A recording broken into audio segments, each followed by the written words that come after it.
धन्यवाद धन्यवाद धन्यवाद धन्यवाद। परमपिता परमेश्वर, हम आपका हृदय से धन्यवाद करते हैं आपके प्रेम के लिए, आपके अनुग्रह के लिए और आपके उस कार्य के लिए जो आपने पुत्र को बलिदान करके हम सब के लिए सुसमाचार देकर शुरू किया है, ताकि ये सुसमाचार हमारे जीवन में पूरा हो सके और हम भी आपके पुत्र स्वरूप हों, ताकि प्रभु आपका आत्मा जिसने यीशु मसीह को मुर्दों में से जिला दिया, वही आत्मा हम में जीवित करे, हमें मुर्दों में से जिला, ताकि प्रभु हम आपके पुत्र के स्वरूप में इस धरती पर हों।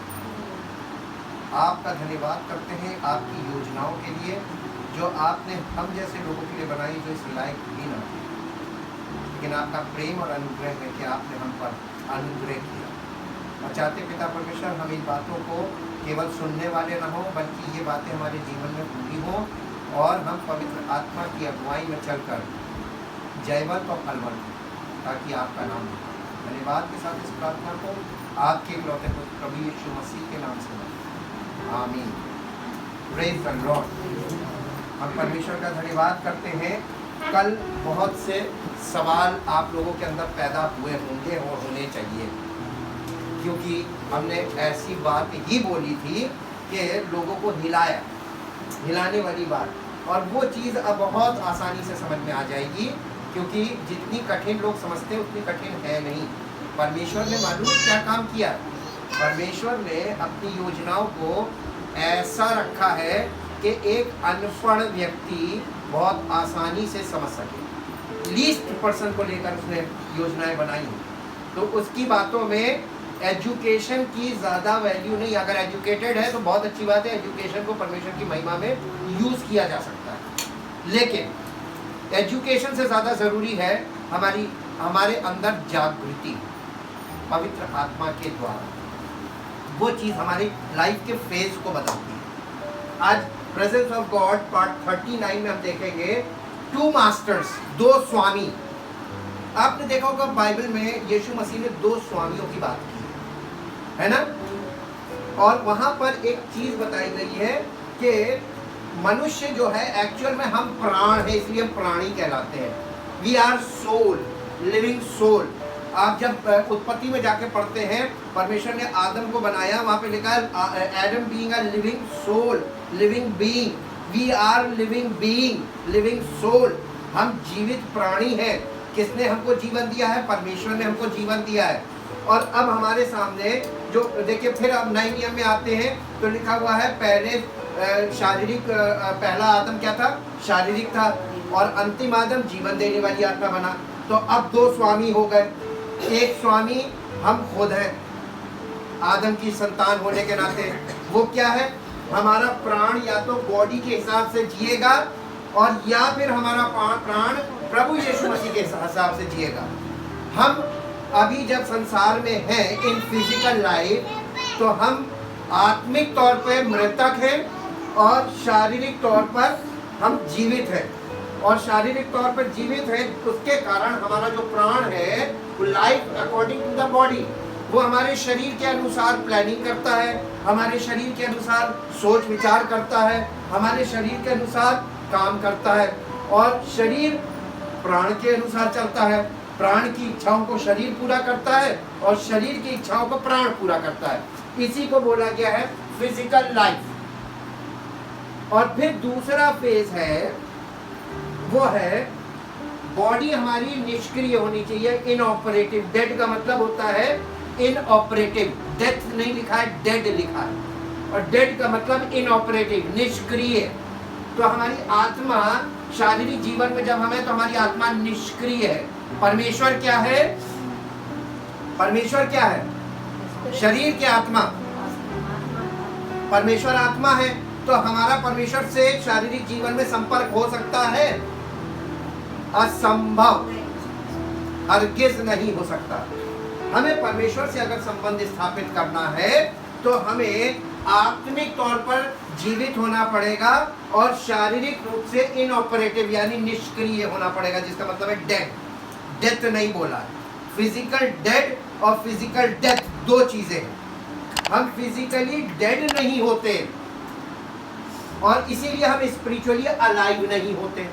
तो एक बार में एक ही स्वामी रहेगा, या तो शरीर हमारा स्वामी रहेगा, और जब हम शरीर में निष्क्रिय होंगे तब हमारा प्राण life according to the Holy Spirit, जब पवित्र आत्मा के द्वारा, तब हमारा प्राण फंक्शन में बढ़ेगा और तब हम अलाइव होंगे स्पिरिचुअली। इसको कहते हैं स्पिरिचुअल लाइफ। अभी हम एट प्रेजेंट कौन सी लाइफ में हैं? ये प्रॉब्लम है। यीशु मसीह किसके पापों को लेकर मरा? और पौलुस ने कहा जब वो मरा पापों को लेकर तो हम उसके साथ मर गए। तो हम तो अभी तक शरीर में जिंदा हैं और पाप में जीवन बिता रहे हैं। तो यीशु मसीह कहाँ मरा? आप किसी को सुसमाचार शब्दों में सुनाएंगे, वो आपसे शब्दों को से सहमत हो जाएगा, लेकिन उसका दिल, उसका जीवन कभी भी सहमत नहीं होगा। हाँ कि ना? जीवन उसका कभी भी सहमत नहीं होगा। उसका प्राण कभी भी इस चीज को एक्सेप्ट नहीं करेगा। उसका कारण, इसीलिए कल लोगों ने बोला था ये असंभव है, ये कठिन है। उसका कारण आपका जो सोल है, माइंड, विल, इमोशन, ये कभी एक्सेप्ट नहीं करेंगे इस चीज को। उसका कारण है क्योंकि we are habitually living according to the body. हम शरीर के अनुसार आदतन जी रहे हैं। इस आदत से कैसे छूटा जा सकेगा? बिना मृत्यु के कोई रास्ता है नहीं। अब देखिए आप, अब एक बहुत अच्छी बात बताते हैं। यीशु मसीह, लोगों ने कल सवाल किया, मुझे भी बहुत अच्छा पॉइंट मिला। लोग ये कहते हैं यीशु मसीह बॉडीली जिंदा हो गया, ग्रेव खाली। यस, यीशु मसीह, बताइए यीशु मसीह किसके पापों को लेकर मरा था? अपने या हमारे? तो उसने तो कोई पाप नहीं किया था। He did no sin, he knew no sin, he had no sin। उसके अंदर पाप था ही नहीं। तो जब उसके अंदर पाप था ही नहीं, वो पापी था ही नहीं, उसने कभी कोई पाप किया नहीं, तो उसका तो रेजरेक्शन तुरंत होना ही होना था। यह संभव था कि वो मृतक रहता। तो वो तो बॉडीली जिंदा हो गया।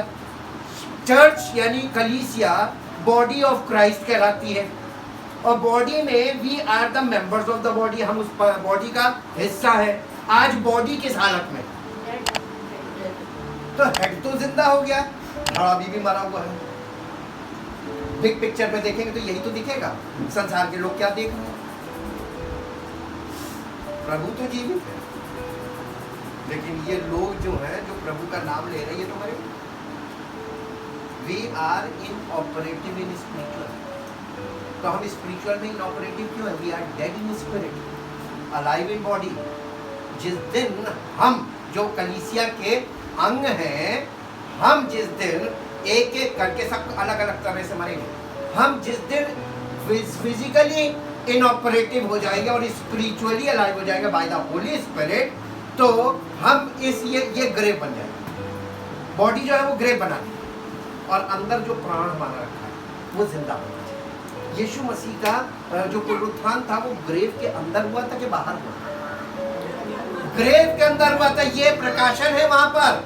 वो ग्रेव के अंदर जिंदा हुआ था। हमको भी ग्रेव के अंदर ही जिंदा होना है। हमारा पुनरुत्थान ग्रेव के अंदर है। ग्रेव क्या? हमारी बॉडी। और जिस दिन हमारी बॉडी में हमारा प्राण जिंदा हो जाएगा तो पता कैसे चलेगा? पता फंक्शन से चलेगा। बॉडी निष्क्रिय हो जाएगी, आत्मा काम करने लगेगी। यीशु मसीह ने जाके बंदी आत्माओं को सुसमाचार सुनाया था। बॉडी के साथ गया था कि आत्मा में गया था? हमें भी लोगों को जाकर आत्मा के बिना, तो बिना पवित्र आत्मा के हम सुसमाचार नहीं सुना सकते। न जिंदा हो सकते हैं, न सुना सकते। अब बहुत चौंकाने वाली बात बता रहे हैं। फिजिकल लाइफ में भी तो हम मुर्दा हैं। किस रूप में मुर्दा है? आत्मिक तौर पे मुर्दा है। और स्पिरिचुअल लाइफ में भी जब हम आ रहे हैं तो हम मुर्दा हैं। किस रूप में मुर्दा? फिजिकली डेड हो गए। तो हमें मृतक, दोनों दशा में हम मृतक हैं। हाँ के ना? तो हम तो पहले से मरे हुए। इसीलिए कल मैंने आपको पढ़वाया था, इफिसियों 2 में लिखा है, हम तो पहले अपने अपराधों पापों के कारण मरे हुए थे, ये फिजिकल लाइफ में। अब हमको मरना फिर से है। एक तरफ मरेंगे तब दूसरी तरफ जीवन शुरू होगा। सिरा चेंज होना है। इसी को कहते हैं बॉर्न अगेन। बॉर्न अगेन का मतलब अब हमको यहां से जीवित होके चलना, पुनरुत्थान की संतान बनना है। हमको फिजिकल बॉडी में फिजिकली इनऑपरेटिव होना है। बहुत कठिन चीज है वैसे। ये काम प्रभु कर सकता है अगर हम प्रभु की बातों पे मन लगा लें और अपने आप को समर्पित कर दें। डिसाइसिव डेडिकेशन इसीलिए मांगा। अब आप मेरे साथ एक पद निकालिए, रोमियो की पत्री उसका 6 अध्याय, रोमियो की पत्री उसका 6 अध्याय, मैं भी निकाल लूं आपके साथ, रोमियो की पत्री उसका 6 अध्याय 7 पद से 14 पद तक, 7 से 14 पद। क्योंकि जो मर गया वो पाप से छूटकर धर्मी ठहरा। हम धर्मी कब ठहरेंगे? अब आपको मैं बताता हूं, मैं इन चीजों को आपको थ्योरी में दे चुका हूं। Justification by faith, we are free from the penalty of sin and death. The penalty of sin is death. We are free from the penalty of sin, यानी हम मृत्यु से छूट जाते हैं यीशु मसीह पर विश्वास करके। दिस इज एन एक्ट, ये एक बार लाइफ में होना है। हमने जिस दिन प्रभु यीशु मसीह को अपना उद्धारकर्ता स्वीकार किया, हमने अपना स्वामी बदल दिया। अब हमारा स्वामी जीवन देने वाली आत्मा है और हम शरीर में हैं, तो हम शरीर और आत्मा का मिलन कहाँ है? दिखा दीजिए आप, किसी थ्योरी में दिखा दीजिए ले जाकर। शरीर का आत्मा से कोई मिलन नहीं, आत्मा का शरीर से कोई मिलन नहीं, आत्मा का शरीर से कोई संबंध ही नहीं है। शरीर का शरीर से संबंध है, आत्मा का आत्मा से संबंध है। तो परमात्मा से हमारा संबंध आत्मा से हो सकता है। हमारी आत्मा इनऑपरेटिव है, डेड पोजीशन, और हमारा शरीर एक्टिव है, अलाइव है। तो हम कैसे प्रभु से कनेक्ट हो सकते हैं? लेकिन जिस दिन कोई व्यक्ति प्रभु यीशु मसीह पर विश्वास लाता है, वो उसको परमेश्वर फिजिकली डेड मान लेता है और स्पिरिचुअली अलाइव करने, क्योंकि वो उसी समय पवित्र आत्मा देता है। पवित्र आत्मा आकर उसको वो जीवन देना शुरू करता है जिसके लिए यीशु मसीह ने अपना प्राण दिया और पुनरुत्थान का भागी बना। आगे पढ़िए। यदि हम मसीह के साथ मर गए, यदि हम, अगर, यदि क्यों लगा हुआ बताइए? यहाँ पे संशय है, ये डाउटफुल है। हाँ, ये बाइबल बहुत पवित्र आत्मा के द्वारा लिखा हुआ वचन है और हम इसको मान लेते कि हम मर गए, जबकि हम नहीं मरे। कोई नहीं, धर्मी छोड़ दीजिए, मरा कहाँ कोई? जब तक मरेगा नहीं लिखा, जो मर गया वो पाप से छूट गया, तब धर्मी ठहरा। तो हम मरेंगे नहीं तो धर्मी रह नहीं सकते, तो मरेगा। हम अभी भी शरीर से काम कर रहे हैं, शारीरिक काम कर रहे हैं, शारीरिक तरीके से ऑपरेट कर रहे हैं। जी आगे पढ़िए। यदि हम मसीह के साथ मर गए तो हमारा विश्वास ये है उसके साथ हम जिएंगे भी। अकेले नहीं जी सकते। स्पिरिचुअल लाइफ में आप अकेले हैं। शरीर, जब आप शरीर में जीवित हैं तो शरीर और प्राण दो चीजें हैं, आप दो चीजों को मिलके जी रहे हैं, है ना? लेकिन जब आप मर गए, फिजिकली आप इनऑपरेटिव हो गए, तब आप अकेले फिर भी नहीं है। तब आपकी आत्मा और पवित्र आत्मा पर्सन है। इसीलिए अब दोनों जन वो आपको जीवन कहाँ से मिल रहा है? पवित्र आत्मा, है ना? तो पवित्र आत्मा हमको जीवन का संचार कर रहा है, स्पिरिचुअल लाइफ जीने के लिए दे रहा है। आपकी फिजिकल लाइफ के लिए पवित्र आत्मा कुछ नहीं करेगा। ये सत्य गांठ बांध लीजिए। जी आगे। क्योंकि ये जानते हैं मसीह मरे हुओं में से जी उठकर अब वो नहीं मरेगा। हाँ,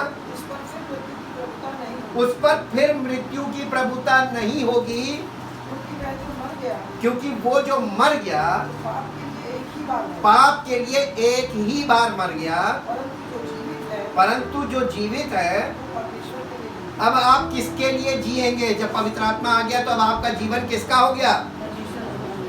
तो आप अभी भी फिजिकल लाइफ में हैं, आप अपनी फिजिकल लाइफ के लिए काम कर रहे हैं, आप अपनी फिजिकल लाइफ के लिए परेशान रहते हैं, आपका मन हर समय फिजिकल लाइफ को बारे में प्लानिंग करता रहता है, सोचता रहता है, चिंतित रहता है, एफर्ट करता है। ये तो आप फिजिकल लाइफ में तो है ही है। क्या आपने सोचना बंद कर दिया? क्या आपने अपनी लाइफ के लिए, अपने भविष्य के लिए सोचना बंद कर दिया? जिस दिन ये चीज हो जाए, हैंड टू माउथ रहिए, लेकिन विश्वास पे। स्पिरिचुअल लाइफ में पवित्र आत्मा के अनुसार चलने का मतलब है विश्वास पे आधारित आ जाओ, बिल्कुल 100%। एक पॉइंट भी ये नहीं होगा कि नौकरी के बिना हम जिंदा नहीं रहेंगे, पैसे के बिना हम जिंदा नहीं रहेंगे। जीविका का देखिए, 3 चीजें शरीर में बहुत प्रबल हैं जहां पर हमको जय पाने की जरूरत है। शरीर की अभिलाषा, आंखों की अभिलाषा और जीविका का घमंड। ये 3 चीजें, इसी पे आदम फेल हुआ था। और इसी 3 चीज़ों पे यीशु मसीह जयवंत हुआ, इसलिए उसने अपना शरीर दे दिया था। हालेलुया। इसलिए रोमियो में लिखा है, अपने शरीरों को जीवित, पवित्र और परमेश्वर को भावता हुआ बलिदान करके चलाओ, यही तुम्हारी आत्मिक सेवा है। तो आत्मिक सेवा शुरू ही होगी in operative body and alive spirit से। होली स्पिरिट के द्वारा जब आप जीवित होंगे और शरीर में निष्क्रिय हो जाएंगे, तब आपका आत्मिक जीवन शुरू होगा। आगे पढ़िए। ऐसे ही तुम भी अपने आप को, ऐसे ही, जैसा यहाँ पे बताया जा रहा, ऐसे ही तुम भी अपने आप को पाप के लिए तो मरा, पाप के लिए तो मरा, परंतु परमेश्वर के लिए मसीह यीशु में जीवित समझो। परमेश्वर के लिए जीवित समझो नहीं लिखा है, मसीह यीशु में सर के साथ बॉडी का कनेक्शन होना चाहिए, है ना जी। अपने आप को जीवित समझो, अभी हो नहीं जीवित, लेकिन समझो, पहले कॉन्सेप्ट तो लाओ कि हम अब उसके द्वारा जीवित हैं जी। इसलिए पाप तुम्हारे मरणहार शरीर में राज्य न करे, इसलिए पाप तुम्हारे मरणहार शरीर में राज्य ना करे। इसका मतलब पाप का शासन शरीर में है ना। इसीलिए लिखा है जो पाप मर गया वो पाप से छूट गया। जब आपका शरीर निष्क्रिय होगा तब आप पाप से छूट जाएंगे। अब ये बताइए, सबका अपना अपना टाइम है। हमको शरीर को मारने में समय लगा, हम ये नहीं कहते हैं कि एक दिन में हो जाएगा, एक झटके में हो जाएगा। एक झटके में नहीं, ये मरते मरते मरेगा। हाँ, इसीलिए यीशु मसीह ने कहा था कि जो कोई मेरे पीछे आना चाहे वो अपनी क्रूस उठाकर प्रतिदिन मेरे पीछे चले। कब? Sunday Sunday. उसने ये क्यों नहीं कहा कि बपतिस्मा ले और चर्च जाए और वो सारी जो सिविलिटीज वहां पर होती हैं, जो नियम कानून होते हैं, उनका पालन करे। ये मेरे पीछे चलना। If you want to follow Jesus, अगर आप यीशु को फॉलो करना चाहते हैं, कि आप किसी कलीसिया को, सेवक को या वहाँ की शिक्षा को, किस चीज़ को फॉलो करना चाह रहे हैं? नहीं, सब लोग नहीं बोलते, सबकी समझ में। आप किसको फॉलो करना मांगते हैं? जीवन देने वाला वो है जिसने हमारे लिए प्राण दिया है, और जो हमें जीवन दे सकता है, हम उसी को फॉलो करेंगे। हम किसी संस्था को या किसी डॉक्ट्रिन को, किसी के उपदेश को हम फॉलो क्यों करें? प्राण तो उसने, इसीलिए पौलुस ने दृष्टांत में यही बोला था कि मरा कौन था तुम्हारे लिए? क्या पौलुस तुम्हारे लिए मरा? कलीसिया से बोला था उसने, दृष्टांत की रीति में बात की थी। और वही दृष्टांत की रीति में बात करो, मैं आपके लिए नहीं मरा हूं, बल्कि हम सब के लिए यीशु मसीह मरा। तो हम सबको किसके लिए जीना चाहिए? कंडीशन मालूम क्या है? जो यदि कोई मेरे पीछे मुझे फॉलो करना चाहता है तो वो अपना क्रूस उठाए। आज लोग किसका क्रूस लेकर घूम रहे हैं? किसका क्रूस लेकर घूम रहे बताइए? यीशु मसीह का। उसने अपना उठा लिया और पुनरुत्थान के बाद अब वो पिता के दाहिने सिंहासन पर बैठा हुआ। अब उसका क्रूस उठाने तुम्हें क्या फायदा? कोई क्रूस उठाता ही नहीं। कोई अपना क्रूस कोई नहीं उठा रहा। अपनी मृत्यु को लेकर मेरे पीछे चल। Follow me with your dead body. क्रूस उठा के चलने का मतलब अपनी डेड बॉडी को लेकर, ये शरीर को इतना निष्क्रिय कर दो, ये डेड बॉडी है, और तब तुम मेरे पीछे चल पाओगे। क्योंकि यीशु मसीह को फॉलो करना है through the Holy spirit, not with body.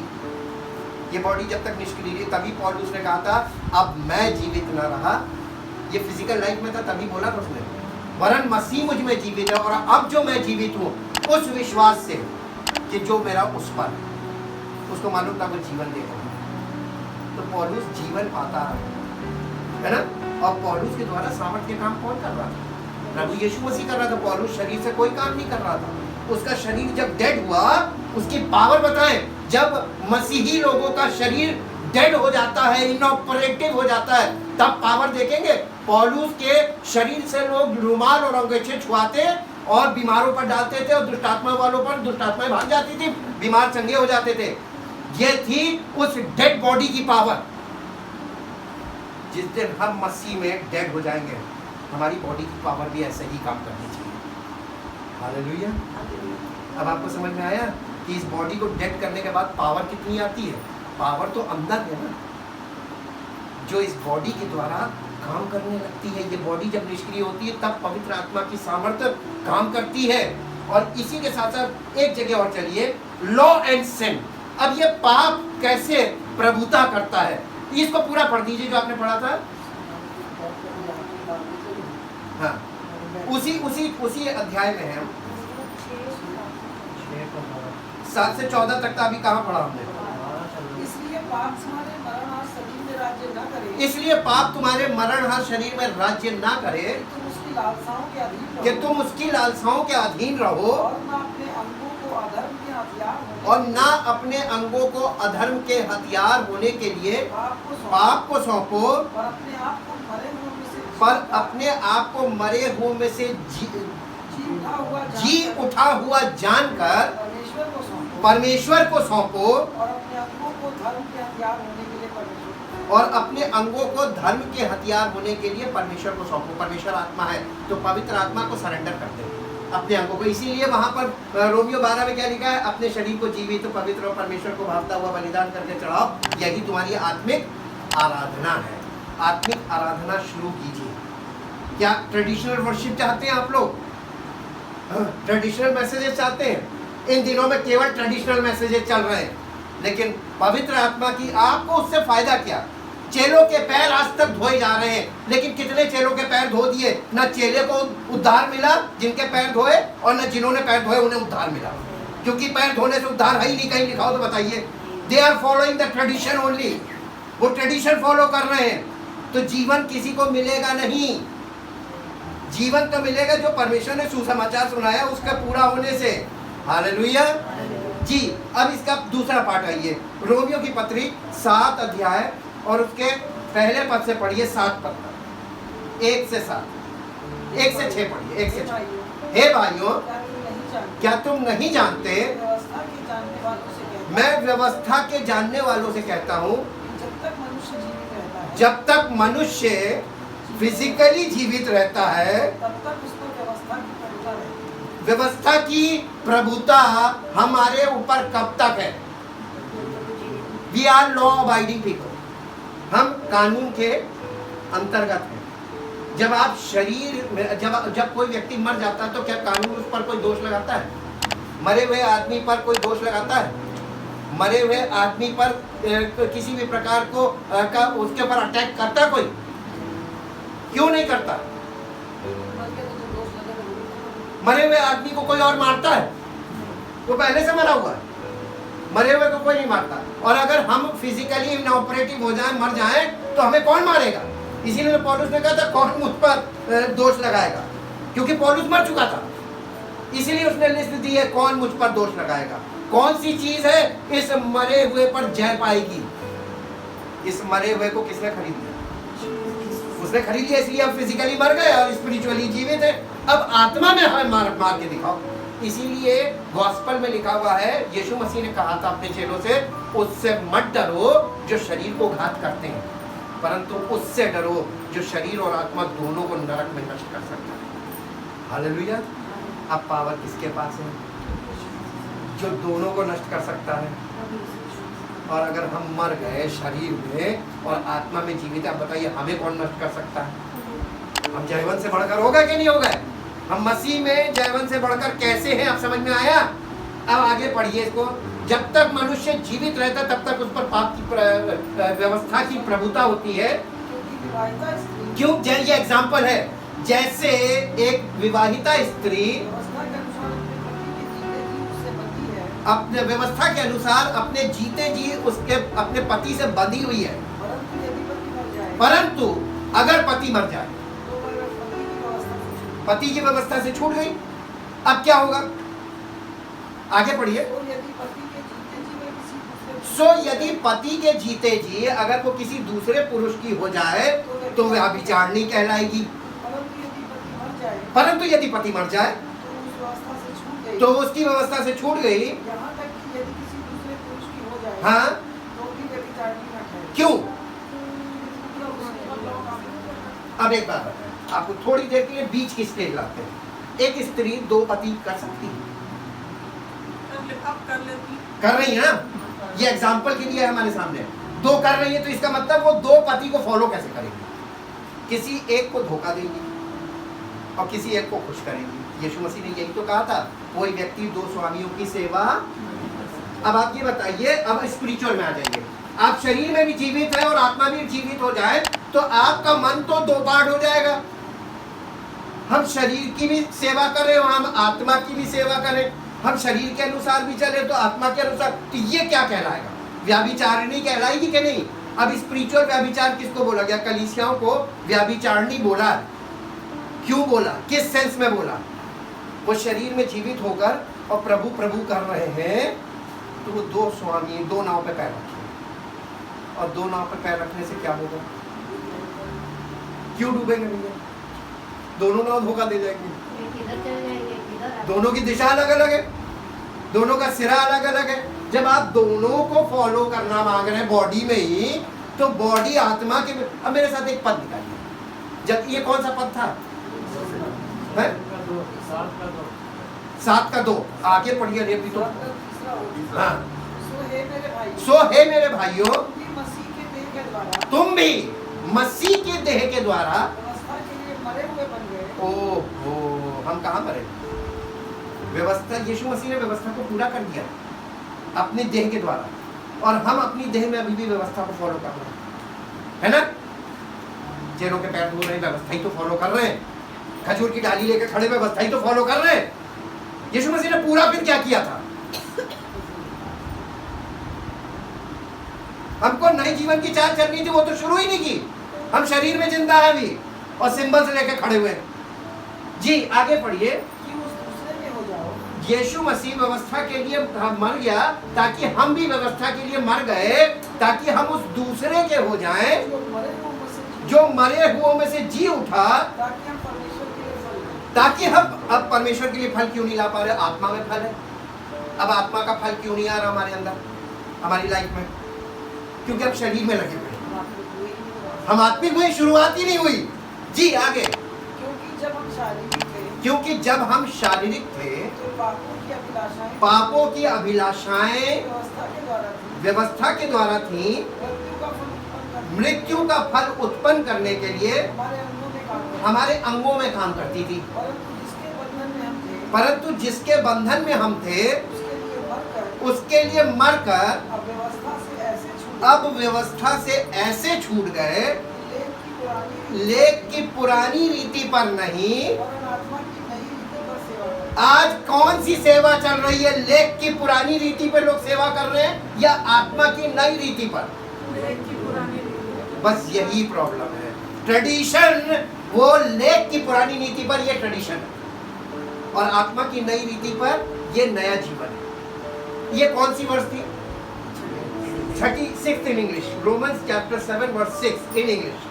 But now we are discharged But now we are discharged from the law from the law and have terminated all intercourse with it, and intercourse with it. English में देखिए कितना भयानक है। आगे, having died having died to what once restrained to what once restrained and held us captive, and had us captive, so now we serve not under obedience not under obedience to the old code to the old code का मतलब old covenant of written regulations, of the written regulations, but but under obedience to the promptings promptings of the spirit, यानी आत्मा के द्वारा जो आपको बताया जा रहा है उसके अनुसार आपको चलना है। in newness of life. In newness of life, नए जीवन में आत्मा के अनुसार चलना है। हमें ट्रेडिशन के अनुसार नहीं चलना है। वो शारीरिक जीवन था ट्रेडिशन फॉलो करने वाला। आज लोग कैसे चल रहे हैं? बॉडी ऑफ क्राइस्ट जिसको बोलते हैं, आज उसकी हालत क्या है? चर्च ट्रेडिशन फॉलो करने में लगे हुए हैं। इज दिस राइट और रॉन्ग? आप बताइए, पुनरुत्थान कहाँ से होगा? होगा कभी? जीवन में कभी नहीं होगा। सर्किट ही बिगड़ा हुआ। हम टेक्निकली एक बात जानते हैं, हमने एक चीज़ अपनी लाइफ में बड़ी अच्छी सीख ली।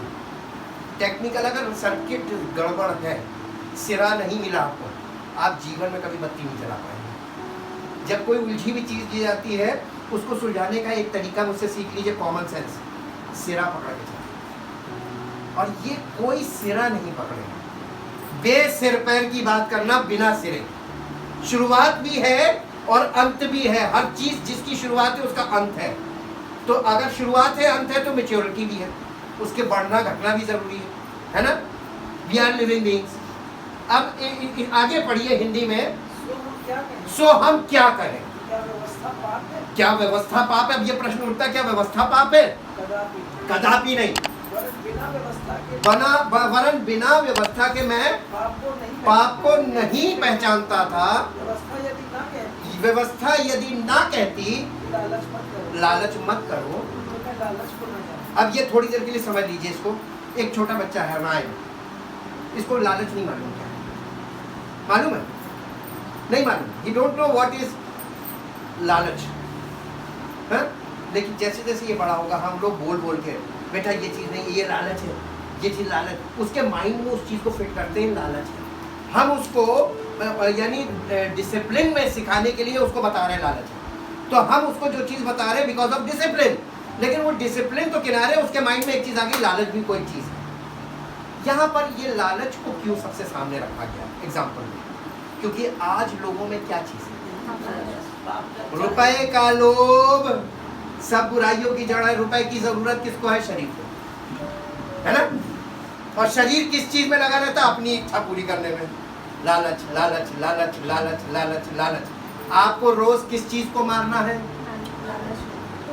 अब कैसे मारना? आप अपना देखो, हम अपना मार रहे हैं। सब अपना अपना मारो। जैसे सब अपना निकालते हैं, अपना अपना मारते हैं ना, वैसे ही लालच भी अपना अपना मारो, क्रोध भी अपना अपना मारो जी। आगे पढ़िए। परंतु पाप ने अवसर पाकर आज्ञा के द्वारा मुझ में सब प्रकार का लालच उत्पन्न कर दिया। अरे दाल में नमक तो सब खाते हैं, लाल में नमक तो सब खाते हैं। यही तो आर्ग्यूमेंट है। चोरी एक पैसे की हो या एक मिनट की भी हो, काम चोरी। चोरी का मतलब चोरी है। चोरी मत करो। झूठ बोलते हैं सब, और सब चोरी करते हैं, सब एक दूसरे पे इल्जाम लगाते हैं, सब चोर हैं। केवल मालूम है किसको चोर माना जाता हमारे बीच में? जो पकड़ गया, जो रिवील हो गया, जो प्रकट हो गया, वो चोर है। बाकी जितने बैठे इल्जाम लगा रहे हैं, कार्रवाई कर रहे हैं, वो भी सब चोर है। परमेश्वर की दृष्टि से देखिए, कौन चोर नहीं, कौन झूठ नहीं बोलता? सब झूठ बोलता है, सब अपने मतलब की बात कर रहे हैं। हालेलुया। आगे पढ़िए। क्योंकि बिना व्यवस्था पाप मुर्दा है। अब ये बता रहा, मैं तो बिना व्यवस्था के पहले जीवित था, परंतु जब आज्ञा आई पाप जी गया। ले, कब मरा? जब व्यवस्था आई थी तब मानव जाति के अंदर पाप जी गया और उसका विवेक मर गया। विवेक का मतलब उसकी आत्मा, हमारी आत्मा वहीं मर गई। जैसे ही आज्ञा आई हमारी आत्मा मर गई। और जब यीशु मसीह आया तो उसने हमारी आत्मा को जिंदा करने के लिए व्यवस्था को पूरा कर दिया। अब लोग उसको प्रभु मानने को तैयार नहीं है, शरीर के अनुसार चलने में लगे हुए। हालेलुया। आगे ये इसी बात को आप आगे पढ़ते जाइए। और वही आज्ञा जो मेरे जीवन के लिए थी, मेरे लिए मृत्यु का कारण बनी, क्योंकि पाप ने अवसर पाकर आज्ञा के द्वारा मुझे बहकाया और उसी के द्वारा मुझे मार भी डाला, स्पिरिचुअली डेड कर दिया जी। इसलिए व्यवस्था पवित्र है और आज्ञा भी ठीक और अच्छी है। तो क्या वो जो अच्छी थी मेरे लिए मृत्यु ठहरी? कदापि नहीं। परंतु पाप उस अच्छी वस्तु के द्वारा मेरे लिए मृत्यु का उत्पन्न करने वाला बना जी। कि उसका पाप होना प्रकट हो और आज्ञा के द्वारा पाप बहुत ही पापमय ठहरे। आगे, क्योंकि हम जानते हैं व्यवस्था तो आत्मिक है और मैं शारीरिक और पाप के हाथों बिका हुआ। ये फिजिकल मैन की पोजीशन बताई जी, और जो मैं करता हूँ और जो मैं करता हूँ उसको नहीं जानता। ये कॉन्फ्लिक्ट बोलते हैं, अंतर्द्वंद लिखा होगा। और वहां पे क्या लिखा है?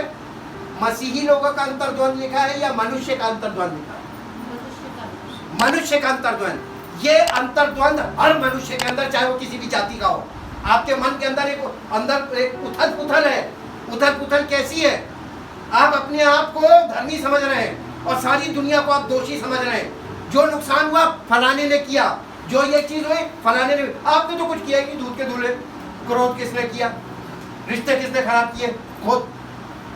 हर चीज के जिम्मेदार हम खुद हैं। जो हमारी लाइफ में जो कुछ भी हो रहा है उसके जिम्मेदार हम हैं। और हम अकाउंटेबिलिटी नहीं लेते हैं कि ये हमने किया, हमारी गलती से हुआ, फलाने ने किया, उन्होंने किया। दोषारोपण, ये पाप का सबसे पहला काम है।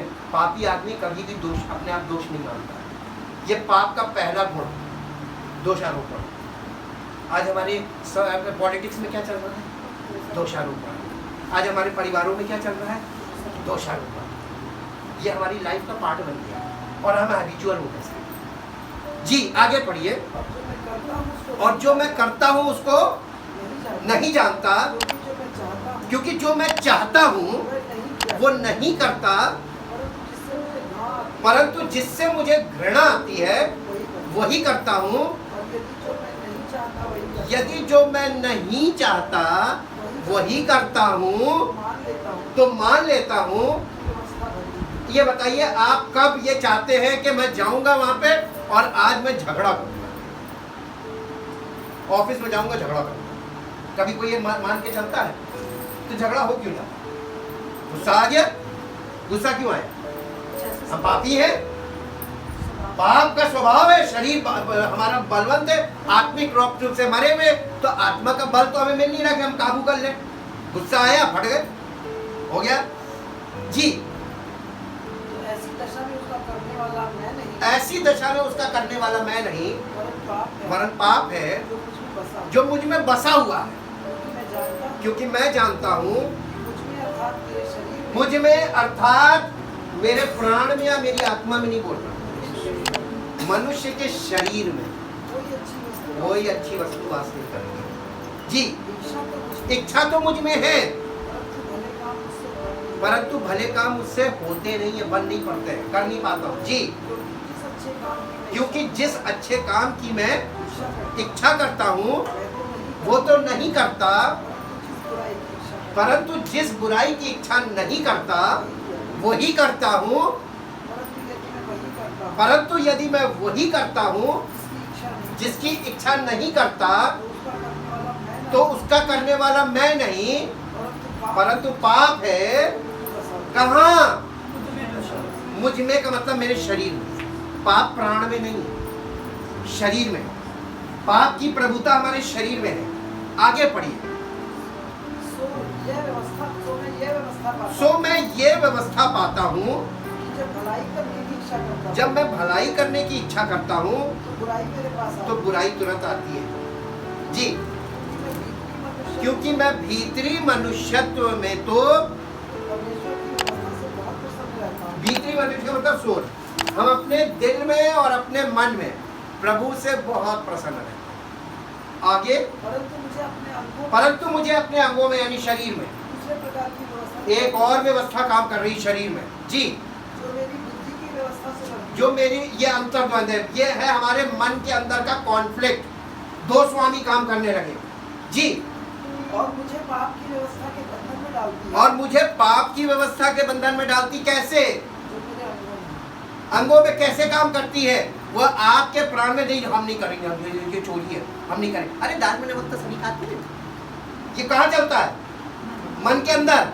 क्योंकि लोग आपसे ऐसा काउंसलिंग करते हैं, आप लोगों की बातें आपके मन के अंदर, वो अंतर्द्वंद जिसको बोलते हैं, आप यानी असमंजस की अवस्था में आ जाते हैं। करूं कि ना करूं, करूं कि ना करूं। वो एक कह रहा कि कर लो, एनकरेज कर रहा, और उधर से परमेश्वर की आज्ञा है कि करना मत। ये लॉ के टाइम की बात बता रहे हैं। लॉ कहता है चोरी मत करो, और लोग कहते हैं अरे इसको चोरी नहीं कहते हैं, अरे ये तो तुम्हारा हिस्सा है, रख लो। घूस मत लो, अरे नहीं कुछ नहीं होता। ये तो थोड़ा मोड़ा है, ये वो है, बख्शीश है, ले लो।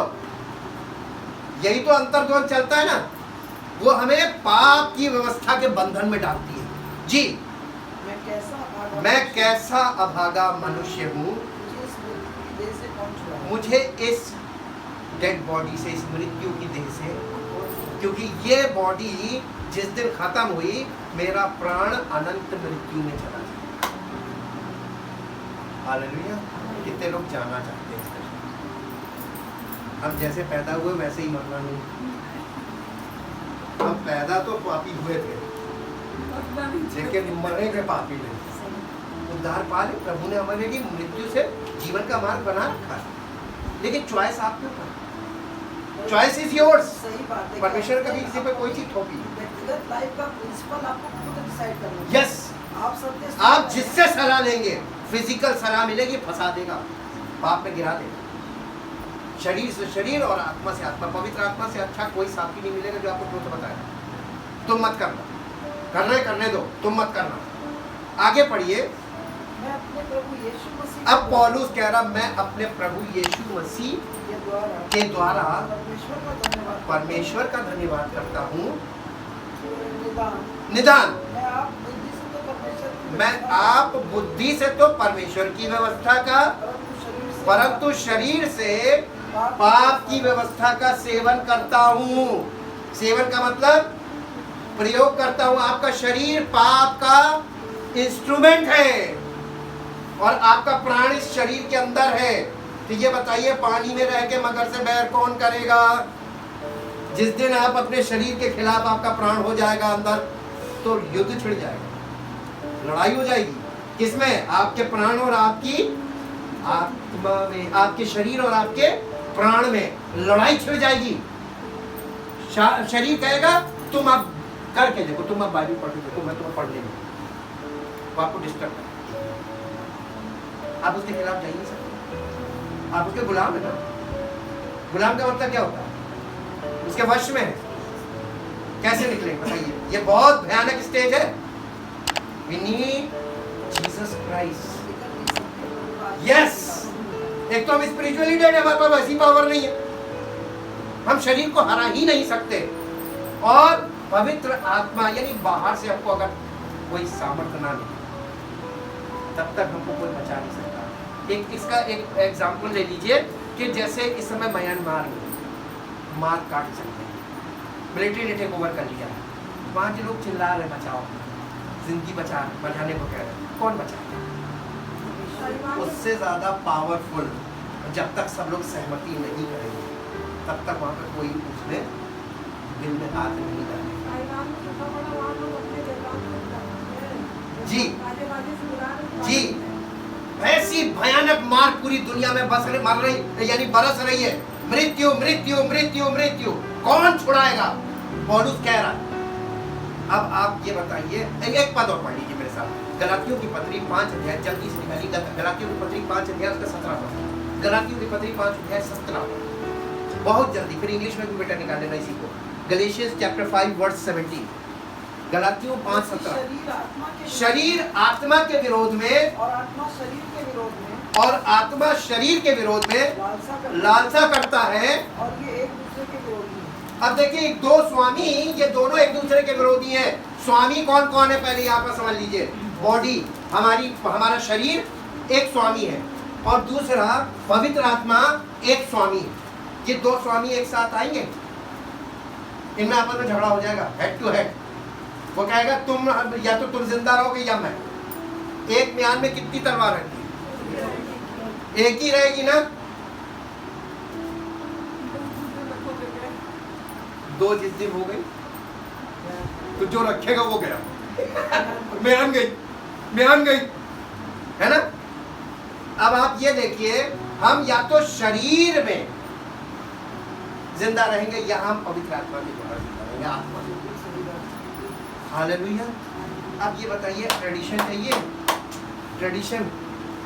ट्रेडिशनल मैसेज चाहिए? हाँ, ये समय आपके लिए भुनाने का समय है। दुनिया ट्रेडिशन में डूब रही, डूबने दो। Do not conform to the fashion of the world, यानी संसार के सदृश मत बनो। बल्कि मन के नए हो जाने से तुम्हारा चाल चलन बदलता चला जाए। हालेलुया। अनंत जीवन पाना चाहते हो, उद्धार पाना चाहते हो, तो वो करो जो पवित्र आत्मा कह रहा है, वो नहीं जो सब कर रहे। शरीर आत्मा के विरोध में और आत्मा शरीर के विरोध में लालसा करता है। इन दोनों की चॉइसेस अलग अलग है, क्योंकि इन दोनों का सिरा ही अलग अलग है। शरीर जिस्मानी है, जिस्मानी बातों की, जिस्मानी खाने में, जिस्मानी चीजों में, दिखावे की चीजों में, इनमें बिलीव करता है। और आत्मा जीवनदायक है। आत्मा आपको मरे हुए में जिंदा करने वाली चीज है। वो मरे में जान डाल देती है। वो हमारे इस मृतक शरीर को तब तक जिंदा रख सकती है आत्मा, जब तक परमेश्वर की इच्छा है।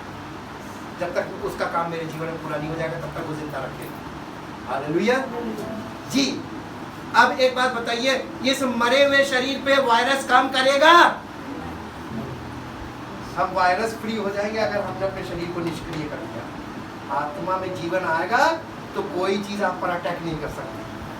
हालेलुया। और ये शरीर पर अटैक कब कौन करता मानो? जिंदा शरीर पे वायरस अटैक करता है, और मरे शरीर को तो छोड़ के भाग जाएगा कि इसको क्या बीमार करे, ये तो मरा हुआ जी। अब मेरे साथ एक इसको बेटा इंग्लिश में पढ़ दो, Galatians chapter 5 verse 17। For the desires of the flesh For the desires of the flesh, शरीर की इच्छाएं are opposed to the Holy Spirit. are opposed to the Holy Spirit. यहाँ पर आत्मा का मतलब क्या है? हिंदी में लिखा है शरीर आत्मा के विरोध में, आत्मा शरीर के विरोध में। आप सोचेंगे मेरी आत्मा की बात कर रहा, नहीं, टू मास्टर्स की बात है। या तो हमारा शरीर स्वामी है और या पवित्र आत्मा हमारा स्वामी है, और ये दोनों एक दूसरे के विरोधी हैं। तीर घाट और मीर घाट, पूरब और पश्चिम कभी एक नहीं हो सकते, कभी एक नहीं हो सकते हैं। आप प्रभु के साथ आत्मा में एक हो सकते हैं, लेकिन आप शरीर में कभी भी एक नहीं हो सकते। हालेलुया। क्या प्रभु के साथ एक आत्मा होना चाहते हैं? कितने लोग चाहते हैं? उसके साथ एक आत्मा हो सकते हैं, पवित्र आत्मा के द्वारा। पवित्र आत्मा हमारे शरीर के विरोध में, और हमारा शरीर पवित्र आत्मा के विरोध में डिजायर करता है, लालसा करता है, इच्छा करता है जी। And the desires of the spirit And the desires of the spirit are opposed to the flesh, are opposed to the flesh, godless human nature. godless human nature। ये जो हमारा शरीर है, ये godless human nature में है, और पवित्र आत्मा in the nature of God। ये दो नेचर्स कभी एक साथ नहीं मिल सकते जी। For these are antagonistic These are antagonist to each other, to each other, एक दूसरे के भयानक विरोधी है। Antagonist मतलब दोनों अलग अलग सिरे हैं, पूरा पश्चिम, ये कभी नहीं हो सकते जी। continually withstanding Continually withstanding and in conflict with each other. and in conflict with each other, ये एक दूसरे के साथ लड़ते हैं।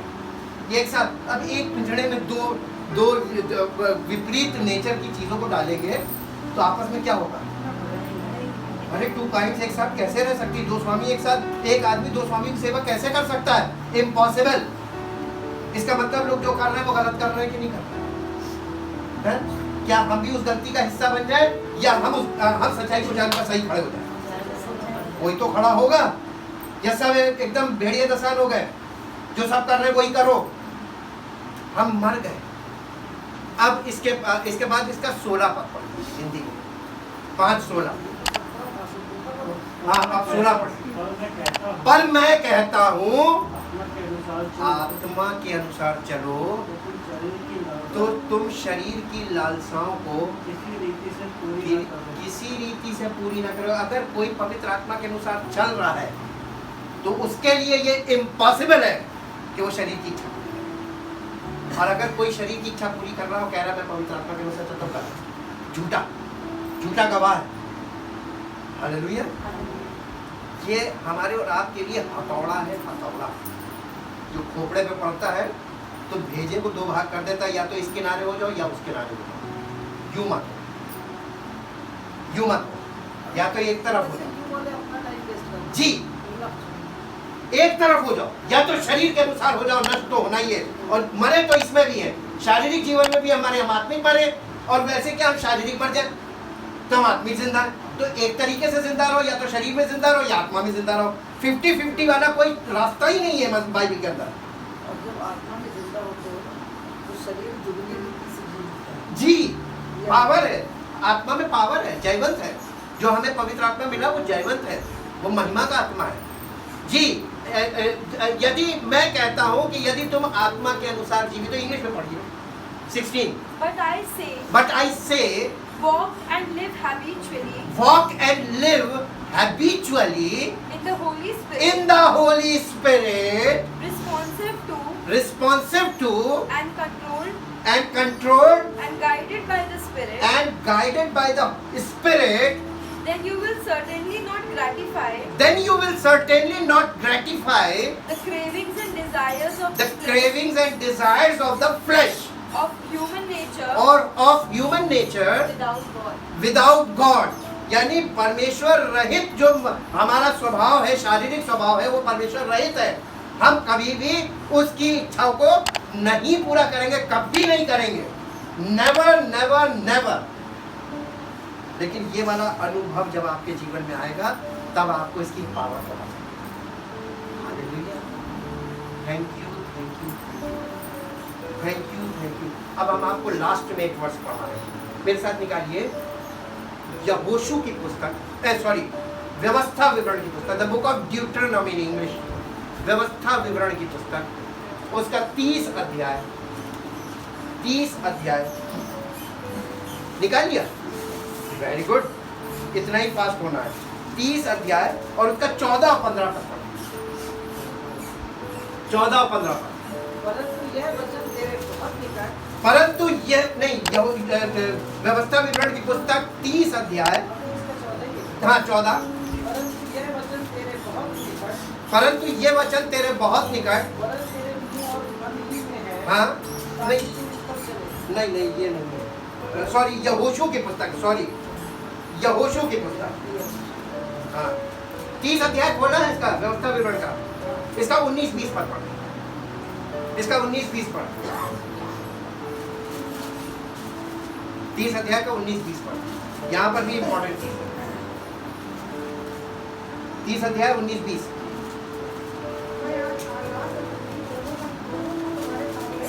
मैं आज आकाश और पृथ्वी दोनों को तुम्हारे सामने इस बात की साक्षी बनाता हूँ, मैंने जीवन और मरण, आशीष और श्राप को तुम्हारे आगे रखा है, इसलिए तू जीवन ही को अपना ले,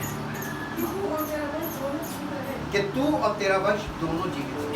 ये आशीष और श्राप और जीवन और मृत्यु आज आपके सामने। यदि हम शरीर के अनुसार चलेंगे तो खत्म हो जाएगा, इटर्नल डेथ। यदि हम आत्मा के अनुसार चलेंगे तो अनंत जीवन भी पाएंगे और हमारे बच्चे भी अनंत जीवन के वारिस होंगे। जीवन और मृत्यु आज आपके सामने मैंने खोला। परमेश्वर ने शुरू से लोगों से कहा चुनाव करो, you choose what you want, क्योंकि ये जिम्मेदारी आपकी होगी कि उस दिन जब आप न्याय आसन पे जाएंगे तब परमेश्वर ये नहीं कहेंगे कि हम चाहते तो थे लेकिन हम कर नहीं पाए। उसने कहा क्यों? मेरे बेटे ने तुम्हारे लिए सब कुछ पूरा कर दिया था, तुम उसको फॉलो क्यों नहीं कर? अपने शरीर की क्रियाओं को क्यों नहीं मार पाए? अपना लालच क्यों नहीं मार पाए? अपना क्रोध क्यों नहीं मार पाए? पवित्र आत्मा तुम्हें शक्ति देने के लिए साथ में, पवित्र आत्मा तुमको सब हेल्प कर रहा है, हेल्पर दिया है, सहायक दिया हुआ है। तुमने सहायक का कभी साथ ही नहीं पकड़ा, तुम शरीर के अनुसार चलते रहे। कोई वहां पर उत्तर नहीं होगा, निरुत्तर हो जाएंगे। लास्ट में एक और वर्ष पढ़ लीजिए, यहोशू की पुस्तक, इसी के बाद यहोशू की पुस्तक उसका 24 अध्याय, यहोशू की पुस्तक उसका 24 अध्याय और उसका 14 और 15। हाँ, इसलिए अब यहोवा का भय मानकर उसकी सेवा खराई और सच्चाई से करो, और जिन देवताओं की सेवा तुम्हारे पुरखा महारत के उस पार मिस्र में करते थे, मिस्र का मतलब संसार में करते थे, उन्हें दूर करके यहोवा की सेवा करो। और अगर तुम्हें यहोवा की सेवा करनी बुरी लगे तो आज चुन लो कि तुम किसकी सेवा करोगे, चाहे उन देवताओं की जिनकी सेवा तुम्हारे पुरखा महानद के उस पार करते थे, चाहे अमोरियों के देवताओं की सेवा करो जिनके देश में तुम रहते हो। मैं तो अपने घराने मैं तो अपने घराने समेत यहोवा ही की सेवा नित्य करता रहूंगा। डिक्लेरेशन है, आपको अपनी लाइफ में ये चीज डिक्लेयर करनी पड़ेगी। कौन से मास्टर को आप फॉलो करेंगे? Thank you, thank you, thank you. परम पिता परमेश्वर, दिल से आपका धन्यवाद करते हैं आपके पवित्र वचनों के लिए। और चाहते प्रभु हम सबका जीवन निर्णय पर टिका हुआ है, हमारे स्वयं। आपने हमें बता सब कुछ दिया, सब चीजें सामने रखी, निर्णय हमें लेना, और आपने हमें काउंसिल किया, हमें सलाह दी है कि जीवन ही को चुनो। इसलिए प्रभु मैं तो आपकी सलाह मानूंगा और मैं जीवन को ही चुनूंगा, ताकि प्रभु हमें आपका साथ मिले, आपकी सामर्थ मिले, आपसे हमें छुटकारा मिले, और आपके द्वारा हम जयवंत और प्रबल हों, ताकि हम सब का जीवन आपकी महिमा में आगे बढ़े, आपकी इच्छा पूरी करें और आपका नाम करें। धन्यवाद के साथ इस प्रार्थना को आपके प्रभु को प्रभु यीशु मसीह के नाम से आमीन। परमेश्वर आपको आशीष दे। Praise the Lord.